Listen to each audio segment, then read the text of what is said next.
Mesdames et messieurs, le plaisir est renouvelé sur Télé 4 pour faire le point de l'actualité de ce vendredi 15 janvier 2021. Soyez les bienvenus à toutes et tous.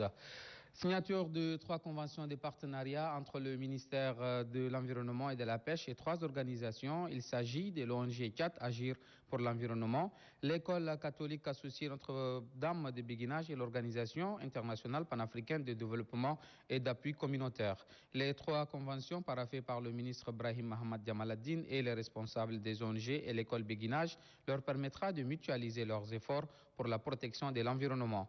Pour le ministre de l'Environnement et de la Pêche, Brahim Mohamed Djamaladdine, ces actions ne sauraient porter de fruits si elles ne sont pas accompagnées par une éducation environnementale soutenue, comme le recommandent les stratégies, programmes et plans actions à différents niveaux. La jeune chambre internationale a un nouveau bureau d'un mandat d'1 an. C'est Ahmed Haroun Lari qui est le président.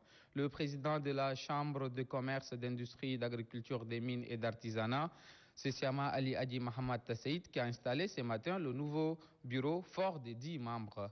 Ce bureau de jeunes chambres internationales a pour objectif de contribuer à l'émergence des actions des jeunes dans le domaine de l'entrepreneuriat.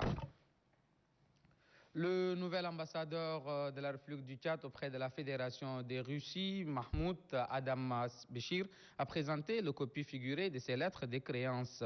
Le diplomate tchadien a été reçu par le représentant spécial du président russe pour l'Afrique et le Moyen-Orient, qui est Mikhail Bogdanov. Les 2 hommes ont ensuite fait le tour d'horizon de la coopération bilatérale dans le domaine politique, économique et scientifique avant de réaffirmer leur volonté à consolider davantage ces relations.